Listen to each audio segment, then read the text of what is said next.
사무엘하 초반 1장부터 5장까지는 다윗이 전 이스라엘의 왕으로 즉위하고 수도를 헤브론에서 예루살렘으로 천도하는 그 과정을 다루고 있습니다. 오늘 본문은 이스보셋의 마하나임 정부 수립과 다윗과 이스보셋 사이에 일어난 사건, 즉 남쪽 유다와 북쪽 이스라엘이 기브온에서 전투가 일어난 그 기사를 다루고 있습니다.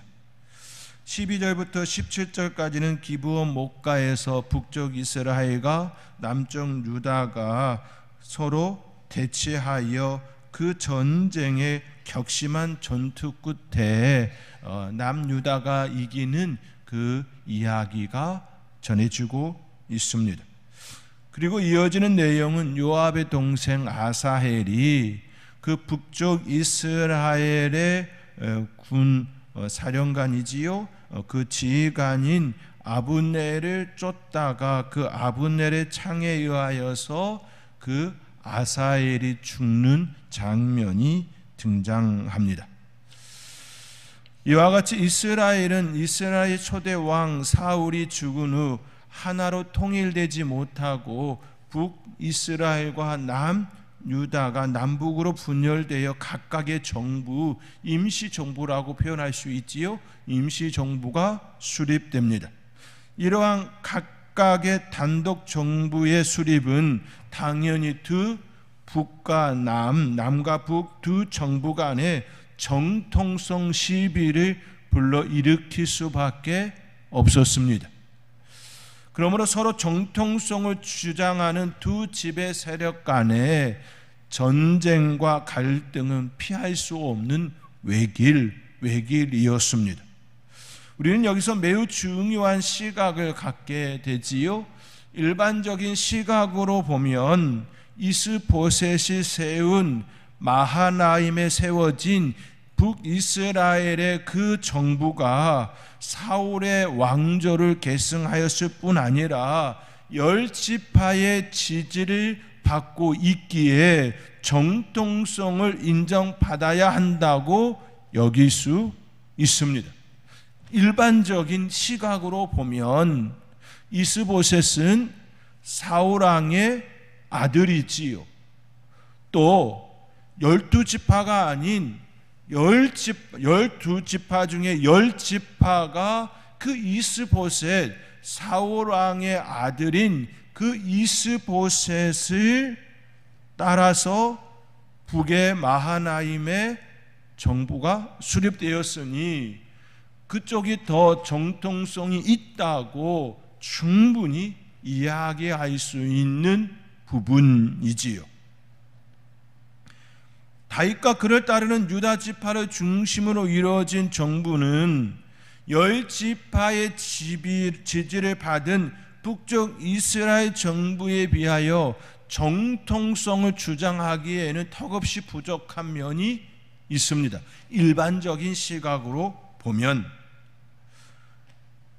그러나 하나님께서는 이스보셋의 정부를 정통성이 있음으로 보지 않지요.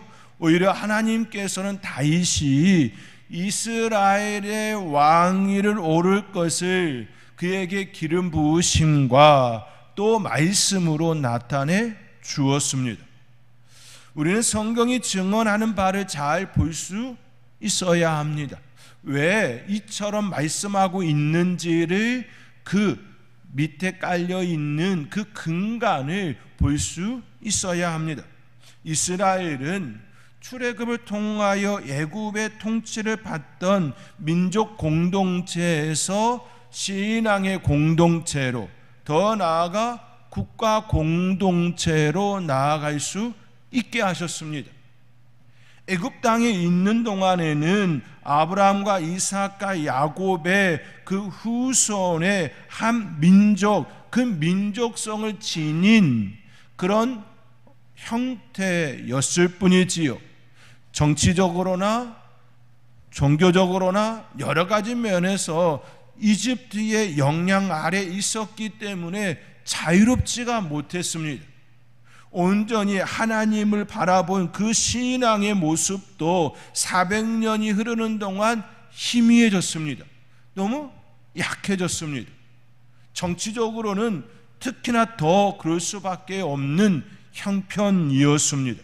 그러한 그들을 하나님께서 그들을 애굽 땅에서 건져내시고 또 광야 40년의 세월을 사는 동안 신앙의 공동체, 종교 공동체, 그리고 한 민족에서 국가로 성장할 수 있는 그 기반들을 그곳에서 다지게 하였습니다. 또 하나님께서 그때 이스라엘 백성들에게 주신 말씀은 너희가 내게 대하여 제사장 나라가 되며 거룩한 백성이 되리라. 너는 이 말을 이스라엘 자손에게 전할지니라 라는 말씀을 주셨습니다. 이스라엘 백성, 이스라엘이 가지는 정체성은 하나님께서 세운 하나님의 제사장의 나라, 그리고 하나님의 거룩한 백성이라는 사실이지요. 다시 말해 하나님께서는 이스라엘의 제사장 나라, 거룩한 백성이 될 수 있도록 하나님께서 친히 그들을 세우셨다라는 말씀입니다. 그렇다고 한다면 이스라엘의 정통성은 혈통에 있는 것이 아니라 하나님의 주권에 있었다라는 말씀입니다. 하나님께서 기름 부으셔서 세우시는 그 사람에게 하나님의 주권 아래에 세워진 그에게 있었다라는 사실이지요. 그러한 관점으로 두 정부를 살펴보면 이스보셋이 세운 사울왕의 아들 이스보셋이 세운 정부는 비록 사울왕의 혈통을 이어받고 10지파의 지지를 받았지만 하나님의 주권에서는 벗어났습니다. 하나님께서 그에게 하나님의 그 통치에 대한 그 고난을 그에게 주지 않았다라는 사실이지요. 그러나 다윗은 비록 사울 왕의 혈통은 아니지만 다수의 지파의 지지를 받지 못했지만 하나님의 주권 아래 그에게 기름 부으심을 주셨고, 그리고 시간의 그 연단 속에, 훈련 속에 그를 하나님의 그 통치를 감당할 수 있는 제목이 되게 하셨다라는 사실로 볼 때에 그 이스라엘의 제사장 나라, 거룩한 백성이라고 하는 하나님의 그 특수성에 비춰보면 이스라엘의 정통성은 이시보셋이 아니라 다윗에게 있음을 우리는 보게 됩니다. 또 이처럼 말할 수 있는 이유는 오늘 읽지는 않았지만 앞선 본문 8절과 9절의 말씀에 이렇게 기록되지요. 넬의 아들 아브넬이 사울의 아들 이스보셋을 데리고 마하나임으로 건너가 온 이스라엘의 왕으로 삼았더라. 이처럼 성경은 증언하고 있습니다. 사울의 아들 이스보셋을 이스라엘의 왕으로 삼으신 이가 누구입니까? 라고 할 때에 하나님이십니까? 사람인 아브넬입니까? 하나님이 아니라 아브넬입니다. 넬의 아들 아브넬이, 사울 왕의 군사령관 아브넬이 이스보셋을 마하나임에 데리고 가서 이스라엘의 왕으로 삼았다라고 증언합니다. 하나님께서 사울의 아들 이스보셋을 마하나임에서 이스라엘 왕으로 세웠더라, 이 말씀이 아니었습니다. 아브넬이 아브넬이 아브넬이.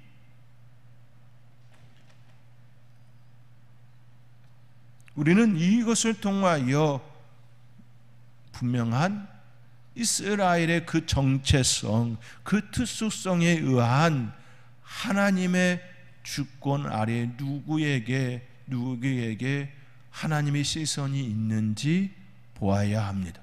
우리는 이것을 볼 수 있어야 합니다. 이 시선이 그 당시 그들에게만 주어지는 것이 아니라 우리에게도 마찬가지라는 것이지요. 하나님의 시선 속에 내가 있느냐 없느냐, 이것은 매우 중요하다라는 말씀입니다.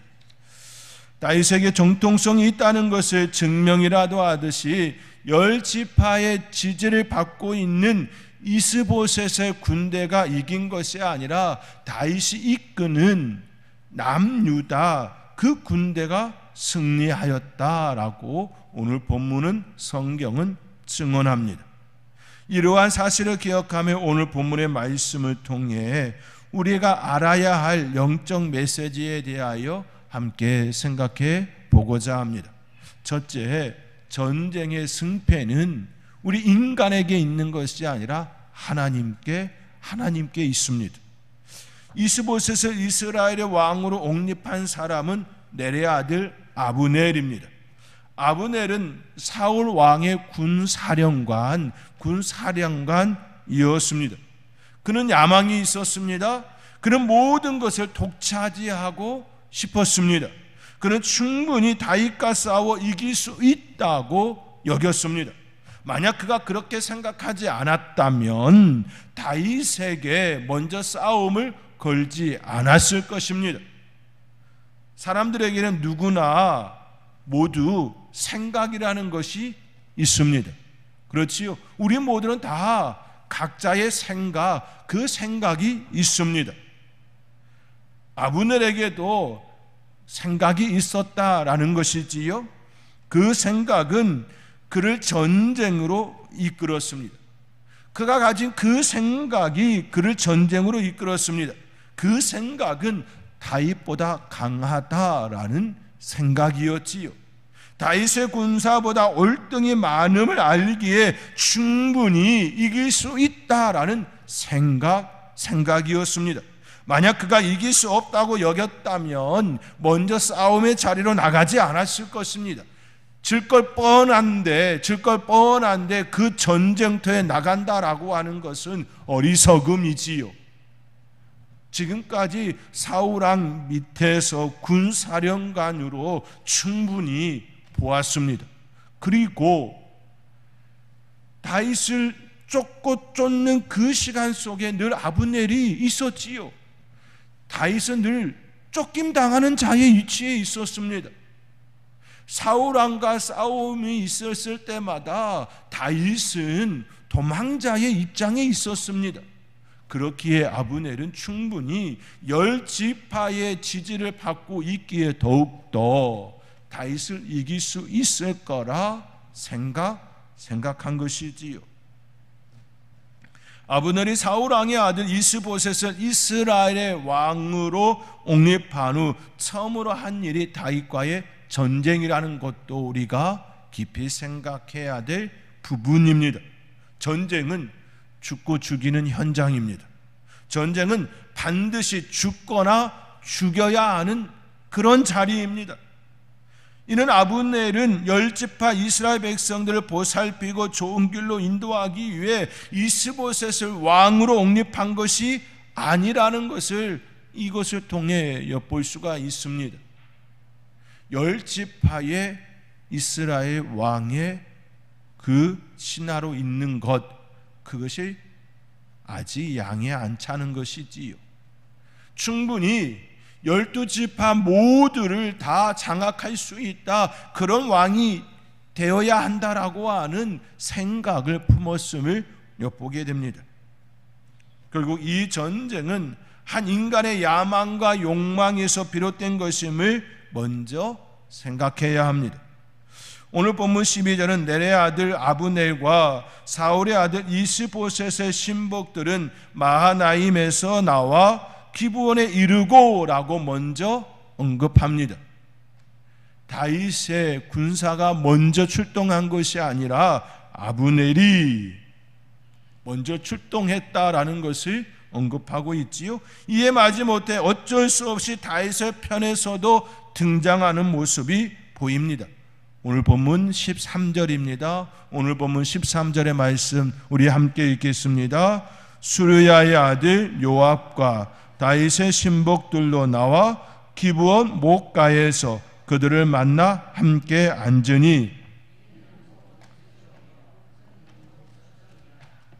아멘. 기브온 못을 중심으로 이쪽과 저쪽으로 나누어 앉아 있습니다. 이들은 모르는 사이가 아닙니다. 북이스라엘, 남유다 이들은 서로가 모르는 사람들이 아닙니다. 그들 모두는 아브라함과 이삭과 야곱의 후손들입니다. 모두들 한 조상을 두고 있습니다. 그들 모두는 출애굽을 경험한 그 조상들을 두었습니다. 함께 홍해를 건넜습니다. 함께 광야 생활을 하였습니다. 함께 요단을 건넜습니다. 그리고 지금 젖과 꿀이 흐르는 그 땅에 하나님께서 분배해 준 그 땅에 그들이 머물러 있습니다. 다름이 아닌 같음이었습니다. 다름이 아닌 한 민족이었습니다. 다름이 아닌 한 조상을 두고 있는 이들이었습니다. 다름이 아닌 한 하나님, 유일하신 그 하나님을 섬기는 자들이었습니다. 그런데 지금 기브온 못, 그 못을 중심으로 이쪽과 저쪽에 대치하여 있는 상황입니다. 그것도 서로를 대치하며 곧 피해 전쟁을 기다리고 있습니다. 이 전쟁은 집안 싸움입니다. 이 전쟁은 혈육 전쟁입니다. 그것도 하나님께서 그들에게 허락하신 전쟁이 아니라 한 인간의 욕망과 야망에 의하여서 시작된 전쟁이었습니다. 야망과 욕망에 의하여 시작된 그 전쟁은 어찌 될지 불을 보듯 뻔한 결과로 나타났습니다. 야망이 승리한 것이 아니라 하나님 편에 하나님의 시선이 있는 그곳이 승리하였습니다. 겉으로 보인 군사력은 아브넬이 이끄는 이스라엘이 훨씬 더 강하였습니다. 10지파 대 2지파입니다. 10지파 대 유다 지파입니다. 한번 생각해 보시기 바랍니다. 누가 더 승리의 확률이 높을까요? 100이면 100 다 아브넬 북이스라엘이라고 생각하겠지요. 명분도 충분하였습니다. 그 명분은 사울의 아들 이스보셋이 정통성이 있다라고 하는 사울왕의 아들 그 이스보셋이 이스라엘의 왕이라고 하는 그 정통성에 그들 스스로 그렇게 주장하고 나선 논리였겠지요. 그러나 이미 알고 있는 것처럼 전쟁의 승리는 다윗의 군사들에게 주어졌습니다. 하나님께서는 다윗의 군사에게 승리를 주셨습니다. 전쟁의 시작은 아브넬이 하였지만 전쟁의 끝은 하나님께서 정하셨습니다. 이에 대해 성경은 3장 1절에 사무엘 3장 1절에 이처럼 이야기합니다. 기록되었습니다. 사울의 집과 다윗의 집 사이에 전쟁이 오래매 다윗은 점점 강하여 가고 사울의 집은 점점 약하여 가니라. 참 묘하지요. 성경은 다윗의 집과 사울의 집이라 표현하였습니다. 북이스라엘과 남유다의 전쟁이라 이처럼 표현하지 않았습니다. 그리고 그 사울의 집에 누가 있었냐라고 할 때에 아브넬이 있었습니다. 그러므로 우리가 알아야 할 것은 하나님의 손에 붙들려 있느냐 없느냐, 하나님의 시선 가운데 내가 있느냐 없느냐입니다. 우리가 겪는 고난과 역경, 더 나아가 전쟁까지도 하나님께 달려 있습니다. 우리가 이기고 지느냐보다 지금 우리가 하나님 편에 있느냐 없느냐가 더 중요합니다. 지금 당장은 고난받을 수 있습니다. 잠시 전쟁에 휩쓸릴 수도 있습니다. 때론 사단에 의하여 시험 들 수도 있습니다. 그러나 여전히 하나님의 시선 가운데 내가 있느냐 없느냐, 이것이 더 중요한 것이지요. 잠시 고난도, 잠시 겪는 전쟁도, 그 모든 것들은 잠시일 뿐입니다. 그것들은 모두 영원한 것이 아니라 잠시 받는 것들입니다.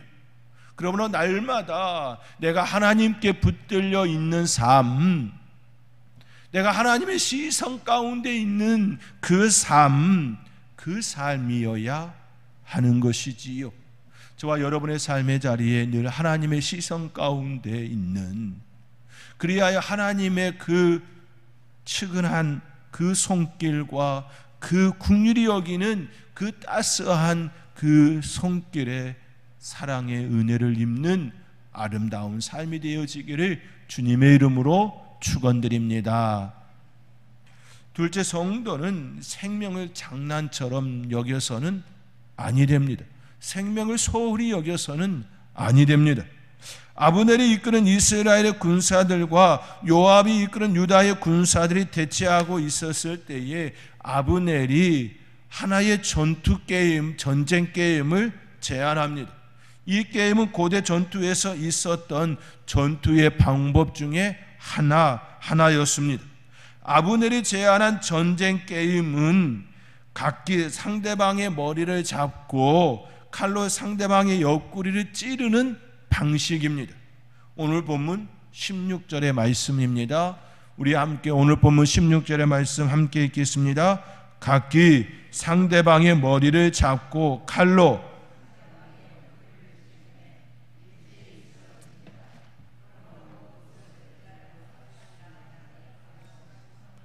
기브온에 있더라. 아멘.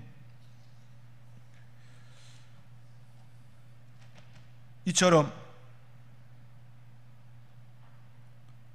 각기 상대방의 머리를 잡고 칼로 옆구리를 찌르는 그 전투를 하게 되지요. 북이스라엘 12명, 남유다 12명, 이 전투를 제안한 이는 아브넬이었습니다. 개역 개정에는 이처럼 이야기하지요. 14절 말씀에 보면 아브넬이 요압에게 이르되 원하건대 청년들에게 일어나서 우리 앞에서 겨루게 하자라고 이야기를 품습니다. 그런데 전에 있던 성경으로는, 다른 번역서에는 장난치자 이런 식의 표현을 삼았습니다. 하나의 게임처럼 그렇게 접근했다라는 겁니다. 이 게임을 제안한 사람은 아브넬이었습니다. 이 게임을 통해 누가 더 영맹한가 보여주는 전시용이지요. 각각 12명이 나와서 누가 더 용감한가, 그 칼을 피하지 않고 정정 그렇게 싸우는 그 모습을 보이는 하나의 전시용이었습니다. 이 게임은 승자도 패자도 없습니다. 이 게임은 반드시 다 죽게 되어 있습니다. 서로의 머리를 잡았습니다. 그리고 서로 칼을 잡았습니다. 그리고 옆구리를 찌르는데 어찌 살 수가 있겠습니까? 모두가 죽고 죽는 게임입니다.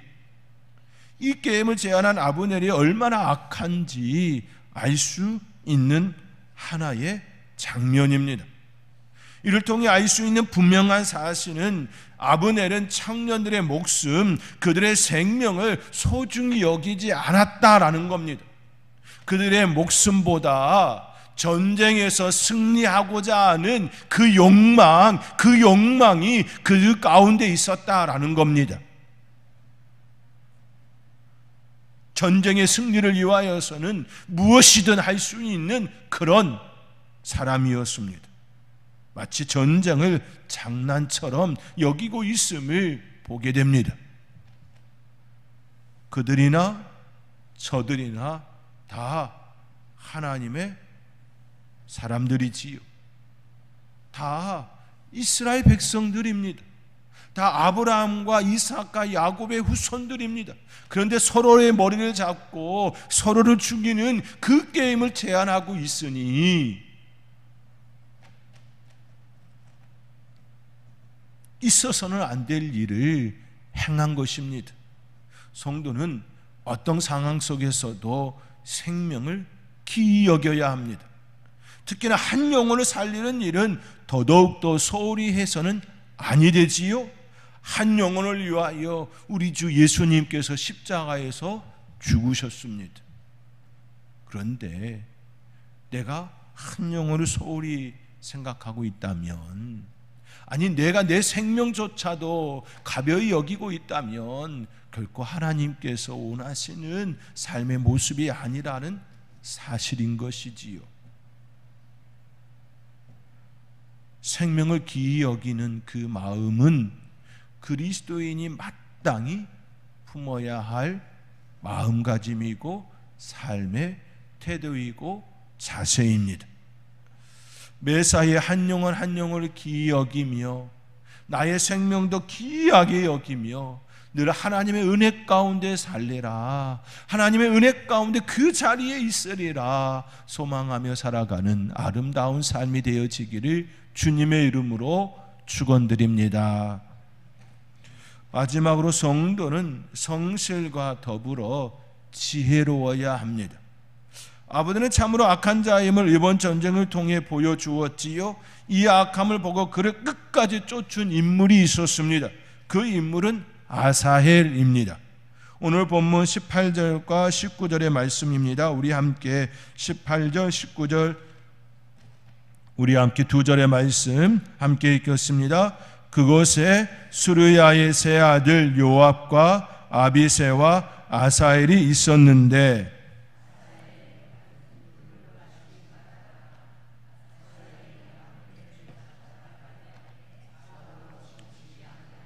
아브넬의 뒤를 쫓으니, 아사헬은 다윗의 조카입니다. 다윗의 누이 수르야에게는 세 아들이 있었습니다. 그 세 아들이 요압과 아비새와 아사헬입니다. 아사헬은 아브넬이 전장에서 패하여 도망가는 것을 보고 있습니다. 그리고 그는 어느 누구보다 빠른 발을 가진 자였습니다. 오늘 성경은 아사헬의 발은 들노루같이 빠르더라 빠르더라 이처럼 표현합니다. 그가 가진 장점대로 아브넬을 쫓습니다. 오직 그 사람만을 향하여 쫓습니다. 이것은 그의 성실함이라고 말할 수 있겠지요. 그리고 뒤따랐습니다. 그러나 싸움의 실력은 아브넬과 비교되지 않았습니다. 오랫동안 사울 왕의 군사령관이었습니다. 전쟁터에서 그의 삶은 날로 날로 계속해서 그의 전투력은 더 막강한 실력을 가지고 있었음을 보게 되는 것이지요. 실력 있는 장수였습니다. 그러한 그를 상대하기에는 실력이 너무나도 부족한 이가 아사헬이었습니다. 패기는 있었으나 실력이 따르지 못했습니다. 하나를 향해 열심히 뛰는 성실함은 가졌으나 지혜롭지는 못했습니다. 자신이 상대할 수 없음을 알았으나 그는 다른 마음을 품지 않았습니다. 이것이 바로 그를 통해 우리가 깨닫는 영적 메시지입니다. 그가 품은 마음은 우리도 받아야 합니다. 한 사람을 향하여 다른 것을 뒤돌아보지 않는 열정, 그 마음은 본받아야 하겠지요. 그러나 자기 자신도 살필 줄 알아야 합니다. 빠른 발은 가졌으나 그를 상대할 싸움의 실력은 되지 않았음을 생각했어야 했습니다. 이것이 바로 우리가 가져야 할 신앙인의 바른 자세입니다. 패기와 오기 그리고 성실함만으로 되는 것이 아니라 지혜도 있어야 합니다. 여기서의 지혜는 바른 판단력입니다. 원래 상대할 수 없는 대상이라면 두세 사람이 함께 해야 합니다. 당장 상대할 실력이 되지 않는다면 다음을 기약해야 합니다. 이것이 바른 자세입니다. 지금 당장만 생각하는 것이 아니라 다음을 기약할 수 있는 것 또한 바른 자세입니다. 사랑하는 성도 여러분, 우리는 늘 완벽하지 않습니다. 그렇기에 현재의 나 자신을 살펴야 합니다. 그리고 상대방을 보아야 합니다. 패기와 오만이 빠져서는 안 되지요. 자기 도취에 빠져서는 아니 됩니다. 빠른 발만 생각해서는 아니 되었다라는 것입니다. 빠른 발로 인하여서 그를 뒤쫓아 잡았으나 그와 상대할 실력이 되지 않았음을 그는 생각했어야 했습니다. 그렇다고 자괴감에 빠져서도 아니 되겠지요. 패기와 오만에 빠져서도 아니 되고 또한 스스로 자괴감에 빠져서도 아니 됩니다. 바른 판단 속에 하나님께 지혜를 구해야 합니다. 바른 판단 속에 하나님의 때를 기다려야 합니다. 이것이 신앙인이 가져야 할 마땅한 바른 삶의 자세입니다. 때로는 물러설 줄도 알아야 합니다. 때로는 하나님의 그 때를 위하여서 지금 기다려야 할 때도 있습니다. 오늘 아브넬과 또 북이스라엘과 남유다 그리고 아브넬과 아사엘 사이에 일어난 그 모습들을 보면서 우리가 우리의 삶의 자리에 어떤 모습으로 살아야 할지 또 생각하며 늘 하나님의 시선 속에 있으리라. 열정과 성실함과 더불어서 하나님께 지혜를 구하며 바른 판단력 속에 살리라. 그 소망으로 하나님의 은혜 속에 살아가는 아름다운 하나님의 사람들이 될 수 있기를 주님의 이름으로 축원드립니다. 기도하겠습니다.